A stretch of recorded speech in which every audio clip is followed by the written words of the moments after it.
Si vous commencez tout juste à organiser votre mariage, peut-être que vous vous êtes posé la question du thème de votre mariage. Alors le thème de mariage, c'est quelque chose d'assez récent. Ces dernières années, on a l'impression qu'il faut absolument avoir un thème pour organiser son mariage, mais je vous rassure, c'est pas du tout une obligation.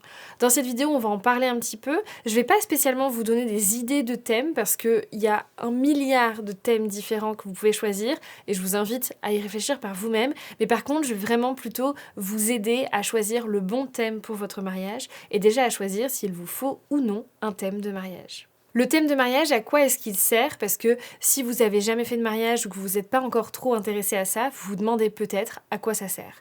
Et bien tout simplement, il va permettre d'avoir une cohérence visuelle sur la totalité de votre événement. Il va permettre aussi de vous aider à vous orienter sur la décoration, sur les tenues peut-être de vos invités, les tenues de vos témoins, vos garçons, demoiselles d'honneur, les accessoires que vous aurez, sur peut-être le plat que vous allez faire manger à vos invités, sur la musique que vous allez choisir.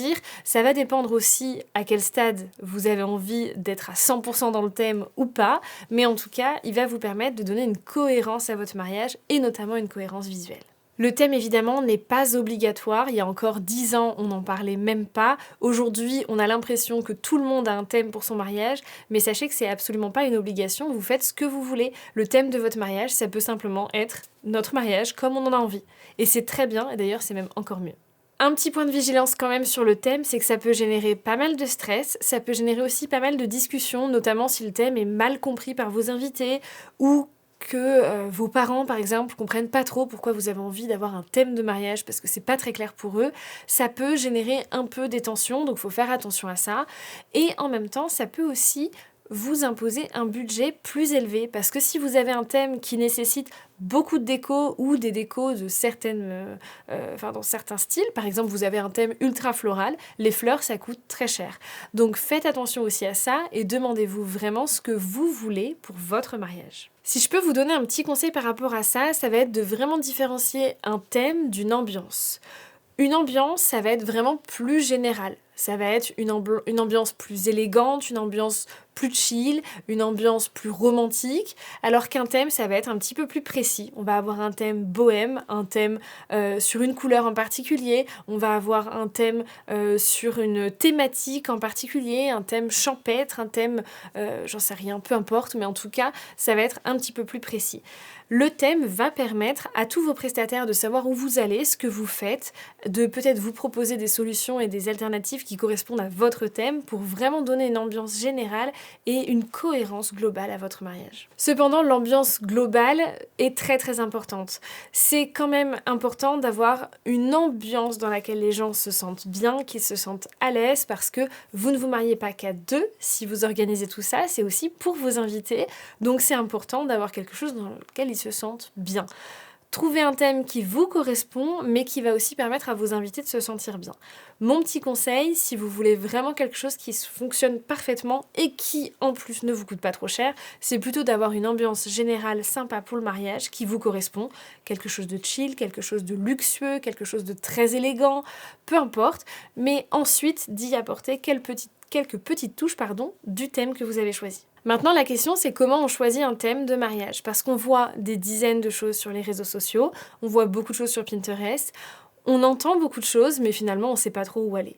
Alors, ça peut être un thème de couleur, si ça vous correspond, vous aimez certaines couleurs et vous avez envie d'avoir toute la déco dans ces couleurs-là, ça colle parfaitement. Et finalement, c'est peut-être les thèmes les plus faciles à suivre parce qu'une fois que vous êtes dans ce thème-là, c'est assez facile, vous allez tout simplement choisir des décos qui collent avec ces couleurs. Vous pouvez même demander à vos invités de jouer le jeu en portant une touche de cette couleur dans leur tenue le jour J. Si par contre vous voulez un thème un peu différent et notamment sur une thématique qui vous représente, dans ce cas, je vous invite à vraiment vous poser sur vos différentes passions, vos passions communes, vos passions à chacun, et ce que vous aimez, ce que vous n'aimez pas, ce que vous pourriez aimer comme thème de mariage et sur quoi vous pourriez partir pour votre mariage. Si pour vous c'est important d'avoir un thème de mariage mais qu'en même temps vous êtes complètement perdu et que vous ne savez pas du tout vers quoi vous tourner, j'ai un petit conseil à vous donner, quelque chose qui fonctionne plutôt très bien. Demandez à vos invités sur quel thème ils pensent que vous allez vous marier. Alors demandez pas à tous vos invités, ça sert à rien, mais plutôt aux personnes les plus proches. Vos parents, vos témoins, vos garçons, demoiselles d'honneur, les personnes qui vous connaissent vraiment très bien. Vous leur demandez sur quel thème tu penses qu'on va se marier, sans leur donner aucun indice. Vous laissez la personne proposer quelque chose. Si vous demandez ça à une dizaine de personnes autour de vous, que des personnes qui vous connaissent bien, vous allez certainement avoir des similitudes dans les réponses et ça pourra peut-être vous aider à trouver le thème qui finalement correspond parfaitement à votre couple parce que c'est comme ça que vos invités vous voient. Je vous donne un exemple, je me suis mariée sur le thème du voyage et en fait, on avait déjà décidé de ce thème, mais quand on a commencé à en parler autour de nous, tout le monde nous a dit, mais de toute façon, s'il y a un thème pour votre mariage, ce sera forcément le voyage. Et ça semblait extrêmement clair pour tout le monde qu'on ne pouvait se marier que sur ce thème. Parce que tout simplement, ça représentait parfaitement notre couple et notre vie. Donc c'est important de trouver quelque chose qui vous représente et qui vous représente aussi très bien dans la tête de vos invités. Je vous recommande quand même de choisir un thème qui s'adapte assez bien aux imprévus, aux changements et qui ne vous demande pas trop d'investissement. Il y a des thèmes vraiment absolument incroyables, absolument magnifiques, mais qui peuvent être assez compliqués. Je vous inviterai plutôt à choisir un thème plus large. Par exemple, on voit beaucoup cette année de mariage sur le thème de Bridgerton. C'est magnifique, il n'y a pas de souci, mais par contre, c'est quand même très contraignant. Parce qu'on est sur une époque très précise, donc ça veut dire qu'il y a beaucoup de choses qui ne vont pas du tout coller en termes de déco, en termes d'image, etc. Donc ça demande à vos prestataires de vraiment s'adapter, ça demande de faire très attention à la déco, ça demande peut-être aussi à vos invités d'acheter beaucoup de choses pour pouvoir s'habiller pour votre mariage parce que ça colle peut-être pas avec ce qu'ils ont l'habitude de porter, et globalement ça peut être assez lourd et assez compliqué pour tout le monde. Après quand même, je vous recommande de faire attention à ne pas vouloir non plus tout assortir du sol au plafond. Vous n'êtes pas obligé d'entrer dans un univers Disney autour de votre thème. C'est pas grave si vous suivez pas le thème à 3000%. Ça peut être tout simplement un petit peu de déco. Les erreurs les plus fréquentes qu'on va rencontrer lorsqu'on choisit son thème de mariage, c'est dans un premier temps de vouloir que tout soit parfait et de vouloir vraiment que absolument tout colle à ce thème. Alors déjà, ça va vous demander un budget monumental. J'espère que vous avez vraiment mis de côté parce que c'est vraiment quelque chose qui va vous coûter très cher. Mais au-delà de ça, la grosse difficulté, c'est que ça va être difficile pour les invités de se sentir à l'aise dans ce thème, surtout si c'est quelque chose qui leur parle pas plus que ça. Et ça va être difficile aussi pour vos prestataires de se sentir à l'aise et de vraiment s'impliquer à 100% dans ce thème. Parce que il y a quand même peu de chances que votre thème parle parfaitement à 100% de vos invités et 100% de vos prestataires. C'est bien que ça vous ressemble, c'est bien de jouer le jeu, mais attention qu'on n'ait pas l'impression qu'on est en train de jouer une pièce de théâtre dans un décor un peu étonnant qui correspond parfaitement au thème, mais qui ne correspond plus du tout à celui d'un mariage. Un mariage, à la base, c'est quand même la fête de l'amour, la fête d'une famille, et on est là pour réunir les gens, pour profiter ensemble, et non pas pour être des acteurs dans une scène de théâtre. Attention aussi à ne pas copier ce que vous voyez partout sur les réseaux, déjà parce que vous n'avez pas forcément envie que votre mariage soit un copier-coller d'un autre, même si c'est magnifique, vous avez certainement envie quand même que votre mariage vous ressemble et qu'il soit simplement le vôtre.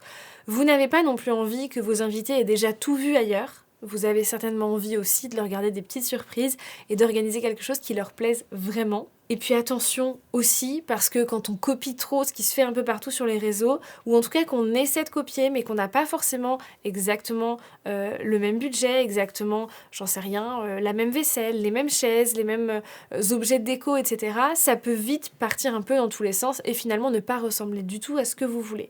Donc ce qui est important, c'est plutôt de créer une ambiance générale. C'est pas grave si ça colle pas à 200%, ce qui est important, c'est juste que ça vous ressemble et que ça vous plaise.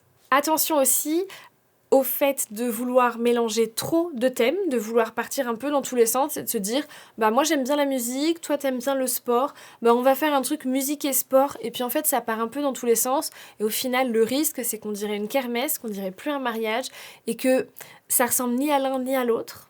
Ça ne plaît ni vraiment à l'un ni vraiment à l'autre et pas non plus à vos invités, juste ça part un peu dans tous les sens.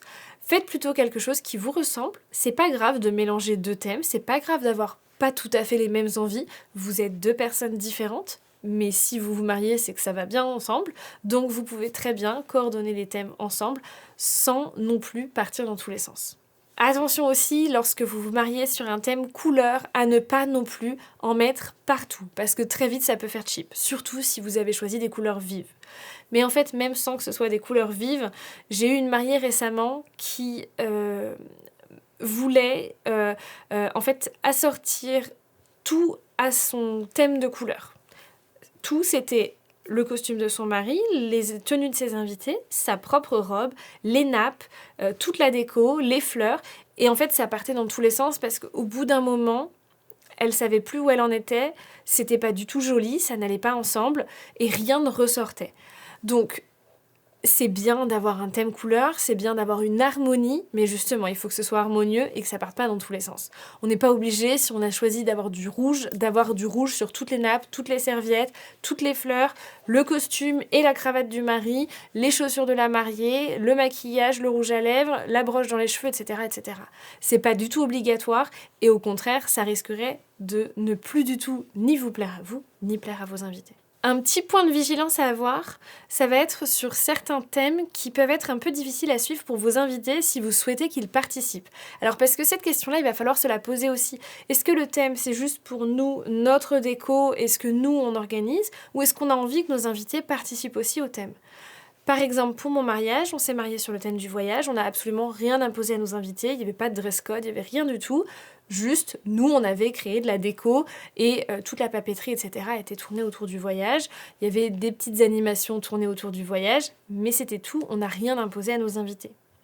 Dans ce cas, j'ai envie de dire que vos invités, qu'ils aiment ou qu'ils n'aiment pas votre thème, ça ne change pas grand-chose parce que vous ne leur demandez pas de faire un effort. Par contre, si vous avez un thème très précis, par exemple, il y a eu pendant un moment pas mal de mariages sur le thème Gatsby. Là, on est quand même sur quelque chose d'assez précis en termes de tenue. Et si vous demandez à vos invités de jouer le jeu, ça peut très vite être compliqué pour eux. Parce qu'il faut faire des achats de vêtements qu'ils ne reporteront peut-être jamais. Parce que peut-être ils ne se sentent absolument pas à l'aise dans ces vêtements-là et qu'ils ne sont pas du tout enclins à jouer le jeu. Ils vous adorent, ils vous apprécient, ils ont envie de vous faire plaisir et ils le feront peut-être pour vous faire plaisir, mais peut-être que ça va un peu leur gâcher le moment d'être habillés dans une tenue dans laquelle ils sont absolument pas à l'aise. Même chose pour les couleurs.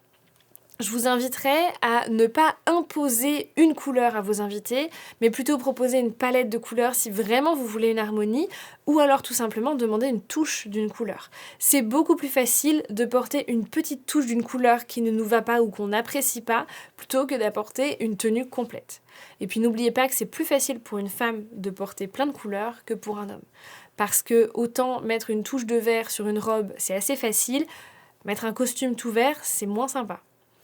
Pareil pour le rose, le orange, le bleu clair, ce que vous voulez. Les couleurs un peu pétantes, ça ressort pas forcément bien en costume. Et en plus, les hommes sont pas forcément enclins à acheter un costume à 300-400 € pour quelque chose qu'ils vont mettre qu'une fois parce que c'est pas une couleur qu'ils apprécient.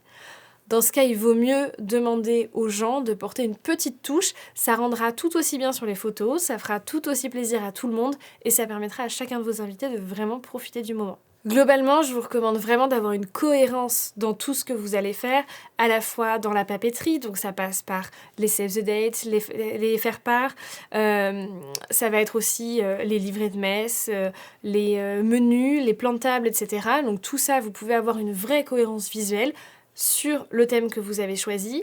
Vous allez aussi pouvoir inclure évidemment des éléments de décoration dans le thème que vous avez choisi. Et là, ça va bien rendre et ça sera très cohérent. Mais en même temps, n'allez pas non plus trop loin en voulant tout faire sur ce thème. Je voulais quand même aborder un sujet avec vous, c'est le fait d'abandonner un thème si finalement on se rend compte que ça ne correspond pas. Parce que c'est un point que j'ai déjà abordé avec pas mal de mariés, c'est finalement quelque chose qui arrive assez souvent. On s'est dit qu'il fallait un thème pour son mariage parce qu'on a l'impression que tout le monde le fait, donc il faut absolument en avoir un. Donc on s'est un peu forcé à trouver quelque chose. Finalement, on n'est pas sûr. En fait, on avait plusieurs idées, on a eu du mal à choisir, on a choisi un thème, mais ça ne nous correspond pas à 100%. Ça nous plaît pas plus que ça, nos invités sont pas plus emballés que ça, et on a l'impression que c'est pas une si bonne idée que ça. Si vous vous rendez compte que cette histoire de thème, ça vous stresse plus qu'autre chose, que finalement ça complique tout, que ça vous empêche de faire certaines choses parce qu'il y a des éléments de déco que vous adoriez et que vous vouliez absolument faire ça, mais finalement vous pouvez pas parce que ça colle pas avec le thème. Quoique, c'est pas parce que ça colle pas avec le thème que vous pouvez pas le faire, parce qu'encore une fois, on garde de la liberté. Mais si vraiment ça devient un stress, que ça génère des tensions et que c'est compliqué, on arrête, c'est pas grave. Si vous vous rendez compte que pour vos prestataires, c'est difficile de proposer quelque chose qui s'adapte vraiment à ce que vous voulez, que j'en sais rien, vous vouliez un menu qui corresponde parfaitement à votre thème, mais en fait le prestataire, les traiteurs proposent pas du tout ce genre de menu, où vous avez énormément de difficultés à trouver un traiteur qui va proposer ça, ou alors que ça coûte une fortune, peut-être que c'est un signe qu'on n'est pas obligé soit d'aller à 100% dans le thème, peut-être qu'on peut garder ce thème en restreignant un petit peu les choses et en faisant quelque chose de plus sobre et plus simple, ou alors peut-être que c'est aussi votre signe qu'il faut arrêter et qu'on peut très bien se marier sans aucun thème et que ce sera tout aussi bien. En fait, ce qui compte, c'est pas forcément d'avoir un thème de mariage, c'est plutôt d'avoir un mariage à votre image, quelque chose qui vous ressemble. Donc c'est important vraiment de mettre ça au cœur de votre mariage. Vous pouvez très bien choisir un thème, choisir des couleurs principales parce que ça vous plaît. Vous pouvez choisir une thématique basée sur une de vos passions, basée sur une époque qui vous plaît, sur un lieu qui vous plaît, sur ce que vous voulez. Vous avez le droit de vouloir emmener vos invités en Espagne, en Italie, en Chine, au Mexique ou je ne sais où. Vous avez le droit de vouloir emmener vos invités dans un univers manga, dans un univers, j'en sais rien, autour de la danse, autour du foot, autour de ce que vous voulez. Il n'y a pas de règle, vous faites ce que vous voulez tant que ça vous ressemble, mais sachez aussi que vous n'êtes pas obligé d'aller à 100% dans un thème, et au contraire même, on ne le recommande pas forcément. Faites plutôt quelque chose qui vous ressemble.